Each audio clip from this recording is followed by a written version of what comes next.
você abra sua Bíblia comigo no livro de João, capítulo de número 12, da palavra do Senhor nosso Deus, Evangelho segundo o apóstolo João, capítulo de número 12, amém? Bendito seja o nome do Senhor. Aleluia. Nós vamos ler do versículo de número 1 até o versículo de número 11, amém? Glórias a Deus. A palavra de Deus, ela nos fala assim: foi, pois, Jesus 6 dias antes da Páscoa a Betânia, onde estava Lázaro, o que falecera e a quem ressuscitara dos mortos.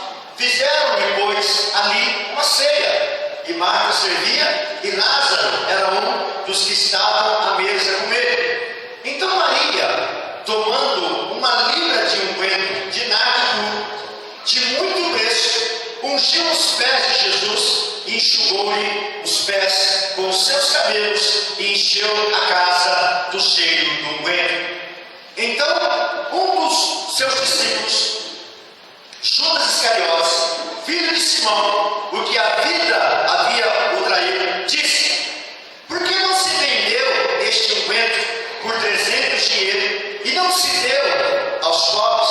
Ora, ele disse isso não pelo cuidado que tivesse dos pobres, mas porque era ladrão e tinha bolsa e tirava o que ali se lançava. Disse, pois, Jesus: deixai-a para o dia da minha sepultura. Ela guardou isso, porque os pobres sempre o tendes convosco, mas a mim nem sempre me tendes. E muita gente dos judeus soube que ele estava ali e foram, não só por causa de Jesus, mas também para ver a Lázaro, a quem ressuscitara dos mortos. E os principais dos sacerdotes tomavam deliberação para matar também a Lázaro, porque muitos dos judeus, por causa dele, iam e criam em Jesus. Amém? Querido Deus, em nome de Jesus, graça te damos e louvamos o teu nome pela oportunidade que o Senhor nos dá de pregar a tua santa e misericordiosa palavra, Senhor. Pai querido, assim como disse João Batista, convém que o Senhor cresça e diminua, que o Senhor apareça e eu desapareça, e que esta palavra, meu Deus, ela não seja, meu Deus, o fruto do pensamento humano, mas que ela seja, meu Deus, uma revelação do teu Espírito Santo, e tudo quanto aqui nós falarmos, ela possa servir de elevo espiritual para todo o teu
E aí você começa a servir ao Senhor, o Senhor então ele começa a reverter tudo isso. Então o Senhor ele acerta o seu casamento, ele conserta o seu casamento, ele abre portas de emprego para você. Isso não é um milagre, irmãos. Isso é um milagre. E é digno de ser testemunhado na igreja, né? Mas às vezes as pessoas elas não testemunham. Mas muitas pessoas elas precisam ouvir esse testemunho para que elas possam crescer. Amém? Ontem nós estávamos ali no nosso ponto de pregação do Jardim Amanda, na casa da irmã Beth, e o nosso irmão Leônidas ele testificou um pouco do que Deus fez na vida dele. Quem era ele antes de Jesus e quem é ele hoje na presença de Jesus.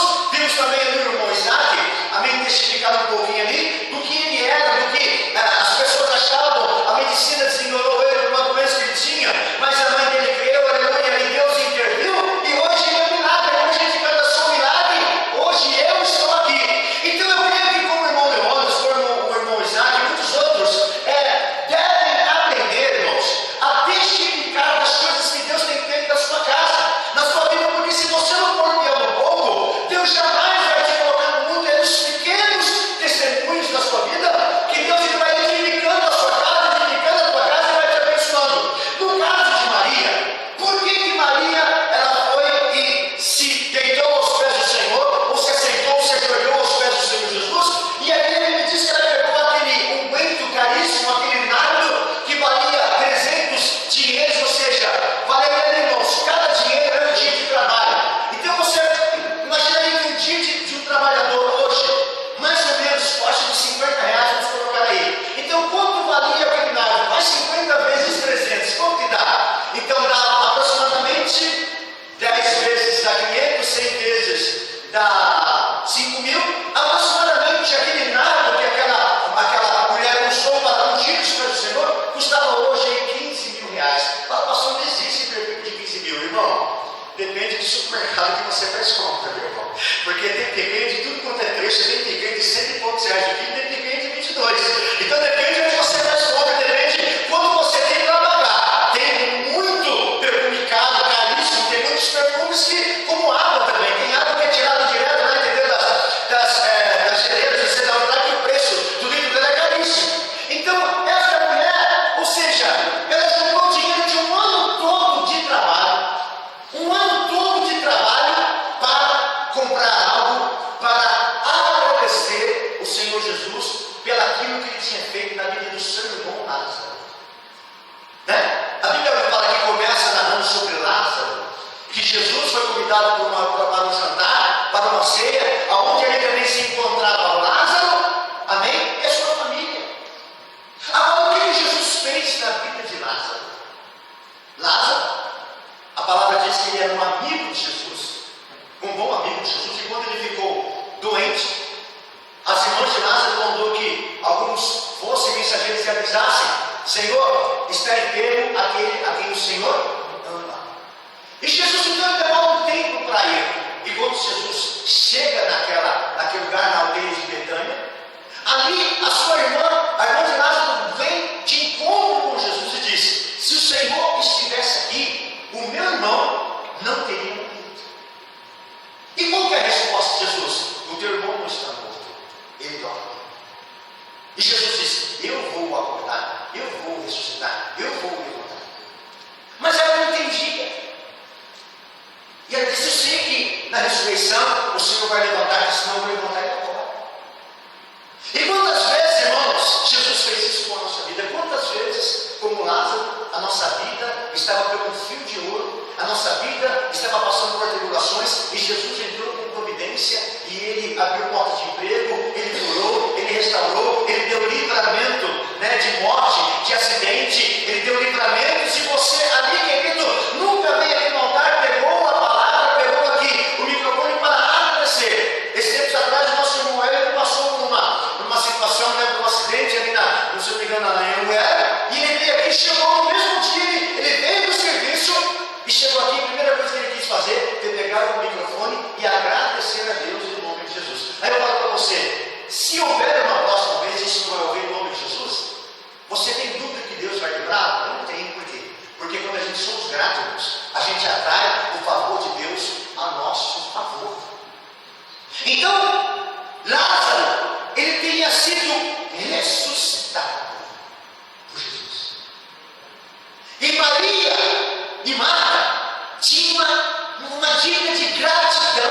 para com o Senhor. De uma forma ou outra, elas queriam, amém? E Lázaro queria agradecer por aquela bênção. Mas hoje nós temos visto em igreja, irmãos, é só testemunho sobre vida financeira, né? O cara, ele era andarilho, era catador de papelão, não tem nada contra catador de papelão. Ele era aquilo outro, e de repente, depois de 4 meses, ele tem um jato, ele tem um helicóptero, ele tem um iate, ele tem tanta coisa, tem uma mulher nova, né? Você consegue tudo novo, porque, né, Deus abriu a porta da vida dele para isso. E será que é mesmo, irmão? Será que de fato é isso mesmo? Quando a gente adentra na vida da pessoa, verdadeiramente, será que era tudo aquilo que ela está dizendo? Será? Ou é simplesmente uma forma de fazer uma propaganda? E o nosso testemunho não deve ser uma propaganda, irmãos, para poder fazer com que o ministério, uma igreja cresça. Porque segundo a Bíblia, quem faz a igreja crescer não é a mídia. Segundo a Bíblia, quem faz a igreja crescer, querido, não é o vídeo como nós estamos aqui gravando essa pregação hoje e vamos colocar no YouTube para edificar vidas. Mas o que faz a igreja crescer, a Bíblia diz que é o próprio Deus que acrescenta na igreja as almas que por ela serão salvas. Mas a igreja tem que estar dentro da vontade e tem que estar dentro do querer do Senhor. Então não adianta a gente querer forçar e fazer da igreja uma empresa, ou fazer da igreja um clube, ou fazer da igreja uma organização, ou fazer da igreja algo social. Antes de ser social, a igreja tem que ser espiritual. E o testemunho, ele tem que apontar para Deus, não para o homem, não para a porta da igreja. Para a placa da igreja, tem que apontar para o Senhor Jesus. E hoje as pessoas, elas não querem testemunhar daquilo que Deus fez, elas querem testemunhar daquilo que a igreja fez. Mas a igreja não é nada, irmãos. Até porque a igreja não é essas 4 paredes no qual nós estamos aqui dentro. A igreja somos nós. Nós somos a igreja, o verdadeiro corpo de Cristo aqui na terra. Então nós, como igreja, nós temos que aprender a testemunhar e testificar do que o Senhor Jesus tem feito em nossa vida. E foi o que Maria fez. Ela foi lá e pegou o seu dinheiro, que eu estou pregando aqui, irmão, dá uma mensagem para passar uma envelopada aqui e tirar dinheiro de todo mundo. Mas a nossa questão é essa, irmãos. A nossa questão aqui é evangelho, é palavra de Deus. O evangelho é de graça. Você recebe de graça, você tem que dar de graça também. Ah, pastor, mas o obreiro é de seu salário. Concordo que é, irmãos. Em nome de Jesus, se a igreja tem condições, tem. Mas nós não podemos revelar. Amém? Porque senão a gente deixa de ser espiritual. A gente não pode forçar, senão a gente deixa de ser espiritual. Amém? A coisa tem que ser dentro de, amém, de uma agir, uma manifestação de Deus na nossa vida. Então o que nós vemos, irmãos? Que ela foi e pegou tudo que ela tinha e deu ao Senhor. Agora, por que ela pegou tudo que ela tinha e deu ao Senhor? Porque chegou um determinado momento da vida dela, que o irmão dela era tudo para ela. Tudo. E tem momentos da nossa vida, irmãos, que a gente tem que estabelecer prioridades. Tem ou não tem? Eu não sei se você já passou por momentos de enfermidade na sua casa. Mas se alguém na minha casa estiver enfermo, irmãos, eu precisar vender carro, eu precisar entender o vender casa, eu precisar fazer o que for preciso para salvar, amém, alguém da minha família, eu vou fazer isso, irmãos. Sem sombra de dúvida eu vou fazer. Mas de que forma? Não vou fazer como minha mãe já fez. Minha mãe já vendeu casa do meu pai para tirar irmão meu de cadeia. Isso eu faço, irmãos, porque eu só falo o seguinte: seja quem for, seja eu, minha esposa, meus filhos, seja quem for, irmão, errou, tem que pagar o preço. Eu só assim, já cheguei para irmãos, irmãos chegam para mim chorando: pastor, meu filho está preso. Eu falei: irmã, o seu filho está melhor lá dentro que aqui fora. Já falei para muitos irmãos. Lá dentro ele tem o que comer, ele tem que viver, e você sabe que ele está protegido. Aqui fora, a qualquer momento, ele pode levar um balaço no meio da cara. A princípio não se entende, a princípio acha que nós estamos sendo grossos, a princípio acha que a gente não quer o bem. De maneira nenhuma, irmãos. Mas nós temos que aprender a coisa certa. Só se Deus mudar meu coração, mas eu não venderia o bem que eu tenho para poder pagar, entendeu? Um advogado para tirar uma pessoa de um crime que ele cometeu. E se ele não cometeu? Para isso que existe a justiça de Deus. A justiça de Deus, se ele não cometeu um crime, ele foi preso sem cometer um crime, ele pode passar 10 anos na cadeia. O dia que ele se agrar, ele pode se meter no pau que o Estado vai ter que pagar todo esse tempo que ele ficou preso ali injustamente. Vai ter que pagar, por quê? Porque ele foi preso injustamente. Agora, se ele foi preso injustamente, ele tem que pagar o preço do erro dele, porque senão ele não vai aprender. Mas no caso de enfermidade, irmãos, eu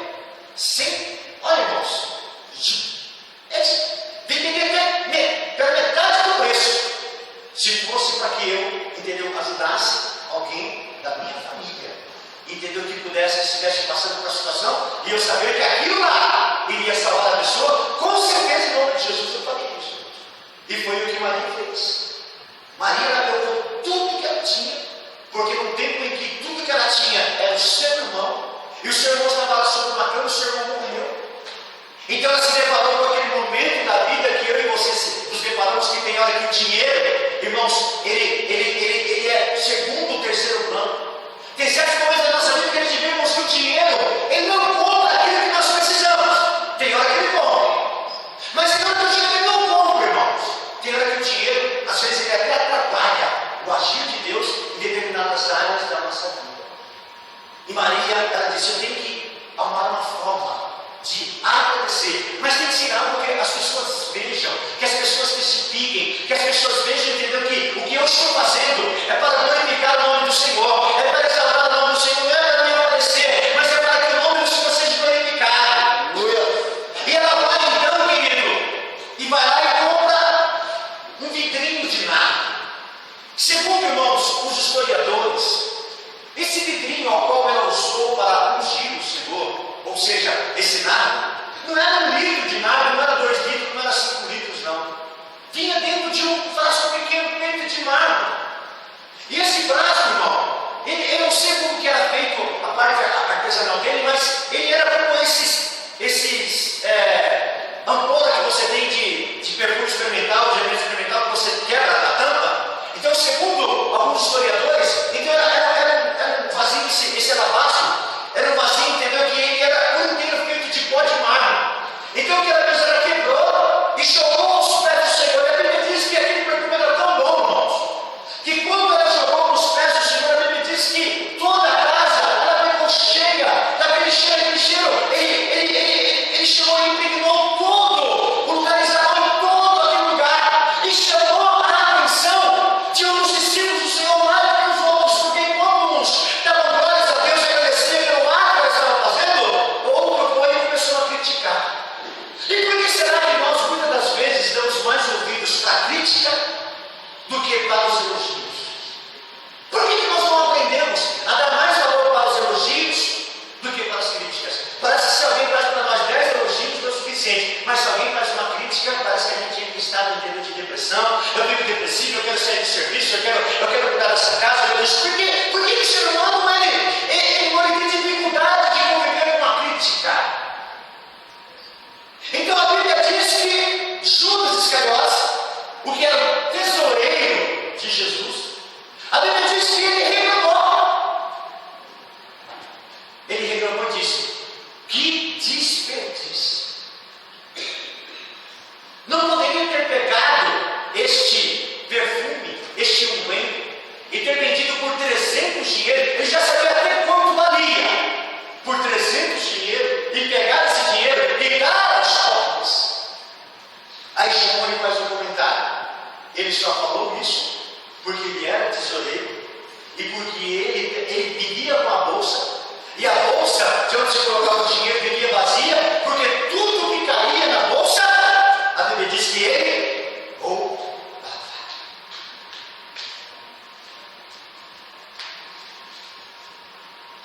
O que nós vemos com isso? Será que Maria conhecia a fama de Judas? Será que ela pensou assim, se eu chegar lá e falar para Judas, olha, eu estou dando uma oferta de sacrifício aqui, será que Jesus vai saber disso? Não, eu vou fazer algo que vem do coração. Eu não vou fazer algo para me aparecer, mas vou fazer algo que vem do meu coração. Então a Bíblia diz que ela compra esse unguento, ou traz, lava os pés do Senhor com esse unguento, e ali começa a enxugar o seu cabelo.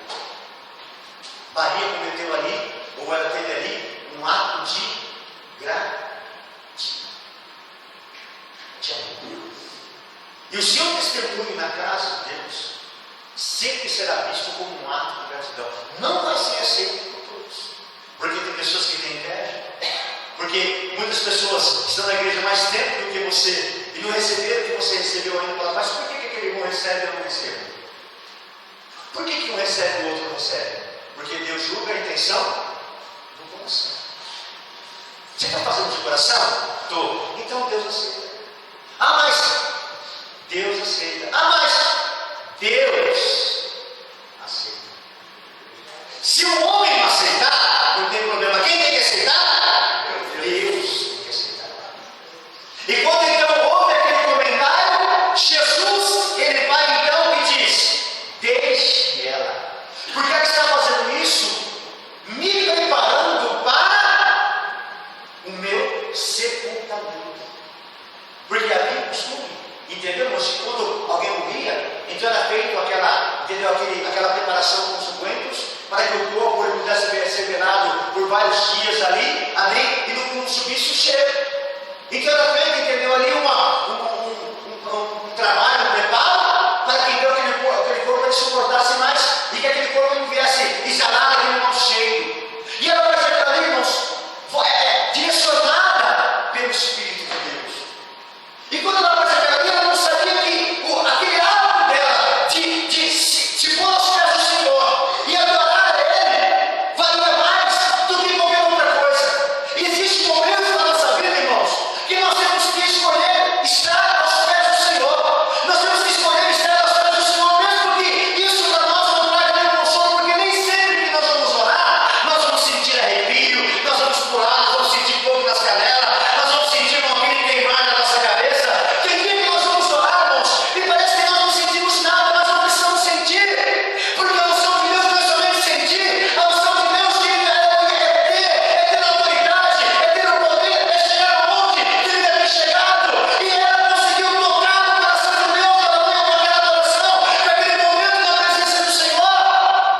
Aleluia. E tem hora que eu preciso disso, tem hora que eu tenho que deixar de lado os meus sentimentos, tem hora que eu tenho que deixar de lado das minhas necessidades, e somente querer estar nos pés de Jesus. Estar nos pés de Jesus. Não houve uma pessoa, irmãos, que se achegou aos pés do Senhor Jesus que não foi reconhecida. Tem hora que o diabo quer tirar de nós essa paternidade. Tem hora que o diabo quer tirar de nós e dizer assim: olha, não vai para a igreja, para de ir para a igreja, para de servir a Deus, para com isso, traz o seu carro para a igreja, fica quietinho no seu canto. Porque ele não pode fazer o que você faz. Ele não tem mais esse acesso de vir e se ajoelhar aos pés do Senhor e o adorar em espírito e verdade. Ele sabe que a adoração dele não é aceita mais. Porque na verdade, irmãos, quando ele vai na presença de Deus, o nome dele diante de Deus é acusador. Ele só acusa. Mas enquanto o nome dele é acusador, qual é o seu nome mesmo? Qual é o seu nome mesmo? Adorador.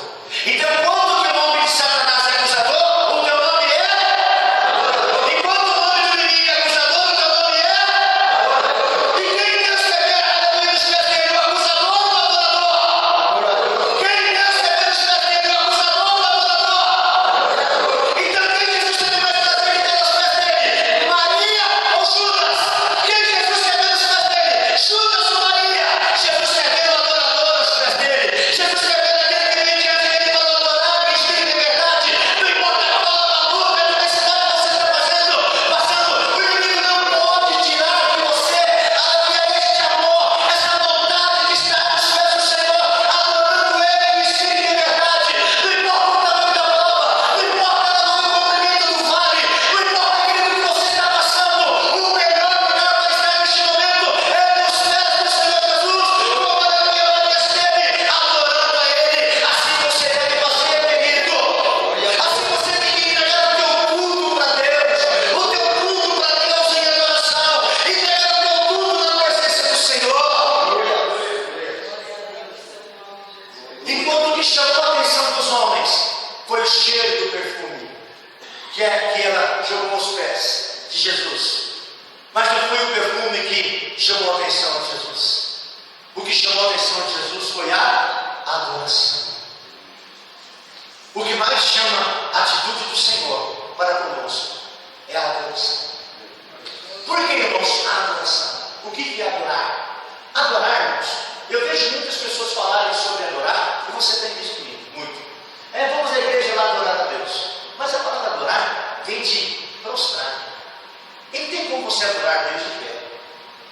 Não tem como você adorar a Deus sem nada. Adoração, irmãos, é se colocar de joelho aos pés do Senhor e adorar. Eu já vi pastores de nome internacional dizer que a adoração a Deus é o que Abraão fez com Isaac. Concordo, irmãos, ele deu seu tudo para Deus. Concordo. Mas se olhar para o outro lado, quem somos nós mesmos? Criaturas? De quem? De quem nós somos criatura? De quem nós somos criatura? Então não deu nada para Deus, não. Já é de Deus. Ah, eu vou dar uma risada para Deus. Isaac não é teu, nunca foi teu, sempre foi de Deus. Esse negócio agora que você vai dar uma risada para Deus, irmão, Isaac nunca foi teu, sempre foi de Deus, querido. Não é teu, é de Deus. Então, como o Senhor ali, ele chega, aleluia, e ele pede o Isaac de Abraão, Abraão sabia que quem tinha dado para ele foi Deus. Então, quando aquela mulher ela chega aos pés do Senhor ali e o adora, ela sabia, querido, que a Bíblia diz: tudo vem de ti e para ti tu damos. Então, nada vem de nós, tudo vem de Deus para nós, irmãos. E nós somente retribuímos ao Senhor, entregamos ao Senhor, glorificamos ao Senhor. Então, Maria, ela tinha sim, ela tinha sim o motivo para adorar, para se colocar aos pés do Senhor. E ela sabia, querido, que aquele perfume chamaria a atenção dos homens, mas o que chamaria realmente a atenção de Deus seria o ato dela de adorar ao Senhor, de se prostrar perante o Senhor nosso Deus. Então não existe ato mais profundo, não tem ato mais maravilhoso para Deus do que nós chegarmos diante dele, adorarmos a ele, glorificarmos a ele, exaltarmos a ele e dizer: Senhor Jesus é a razão do meu viver, o Senhor Jesus é tudo para mim, o Senhor Jesus é tudo para minha casa. Quando nós aprendemos a fazer isso, nós teremos, aleluia, mais a presença de Deus em nossa casa e em nossa vida. O perfume chamou a atenção dos homens, mas a adoração chamou a atenção de Deus.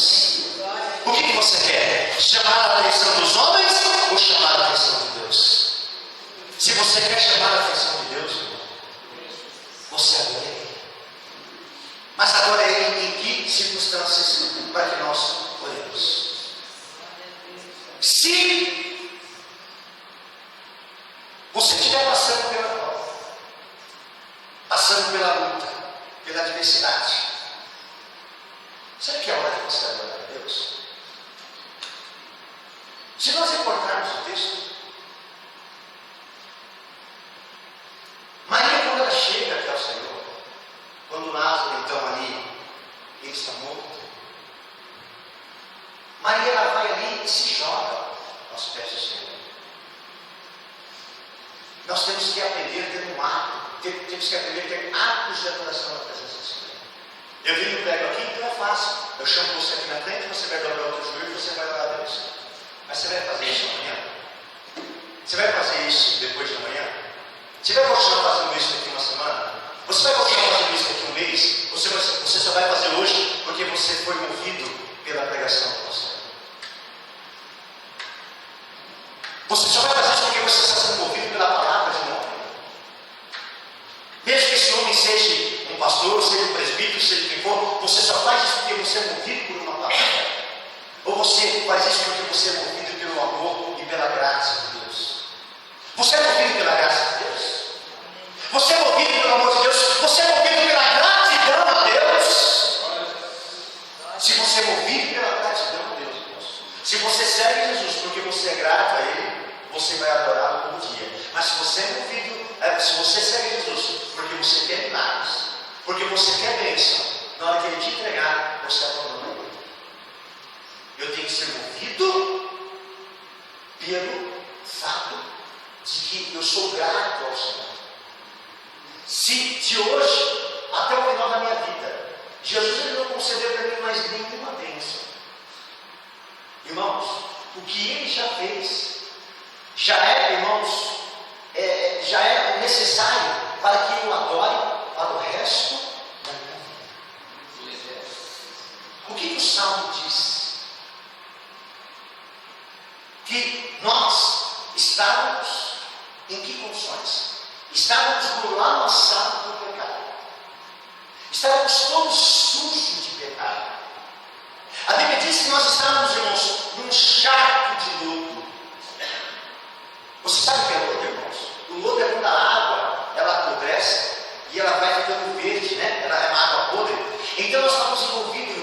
nas podridões do pecado. Nós estávamos envolvidos, irmãos, na podridão da vida.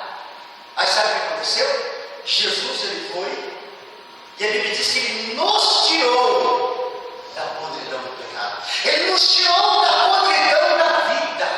E o que ele fez conosco? Firmou os nossos pés sobre a rocha. Ou seja, ele colocou nós em um lugar, irmãos, que a gente pode andar tranquilo, que os nossos pés não vão afundar. E a Bíblia diz que ele colocou em nossos lábios um cântico novo. Você sabe por que existe um cântico, né, irmãos? Você sabe, né? Você sabe qual foi a primeira pessoa a louvar a Deus? Você sabe quem foi a primeira pessoa, entendeu? A exaltar o nome do Senhor? Amém? A primeira vez que a Bíblia fala sobre um cântico é quando Moisés ele atravessa o mar vermelho junto com o povo, e a Bíblia diz então que Miriam, ela pegou algumas irmãs e foi e louvou o nome do Senhor. Até então a Bíblia não fala, então o que ela fez? Ela exaltou o Senhor pelo fato do que, irmãos? Pelo fato de Deus ter dado o livramento, pelo fato de Deus ter tirado o povo do Egito, pelo fato de que eles não viviam mais daquela vida de podridão, pelo fato de eles não viviam mais daquela vida de destruição. Então ela louvou porque o Senhor tirou eles do cativeiro. A partir daquele momento eles eram um povo livre. E por que eu tenho que louvar a Deus? Por que você tem que louvar a Deus? Porque Deus nos tirou do cativeiro, porque Deus nos tirou da situação de pecador. Hoje o Senhor fez esta obra em nossa vida. Nós não louvamos a Deus, querido, porque nós recebemos um dom para cantar. Nós não louvamos a Deus, querido, porque nós temos uma voz bonita. Nós louvamos a Deus porque somos gratos ao Senhor. E o louvor, o canto é uma forma também de testemunhar das maravilhas de Deus em nossa vida. E Maria, ela se mostrou aos pés do Senhor e ela chorou porque ela não sabia cantar. Se ela soubesse cantar, ela tinha levantado a sua voz e teria entoado ao Senhor um cântico. Então por isso nós entendemos, querido, que adoração não é cantar. Adoração é o ato de adorar ao Senhor, é o ato de se prostrar perante o Senhor. E você pode fazer isso com voz, e você pode fazer isso sem voz, você pode fazer isso com choro, você pode fazer isso com oração, você pode fazer isso com atitude na presença do Senhor. Não pense que só adora a Deus quem tem voz, porque se fosse assim os mundos iriam todos para o inferno, porque não canta. Então não é cantar que adora a Deus. O que adora a Deus é se prostrar perante Ele. Um ato humano, entendeu? É cantar. É humano. Mas um ato divino é adorar. Independente de qualquer circunstância. E eu queria te convidar nessa noite a ter um ato de adoração na presença de Deus. Eu queria convidar a igreja de Deus a vir aqui à frente, o conjunto da igreja super aqui, e nós vamos ter um momento na presença de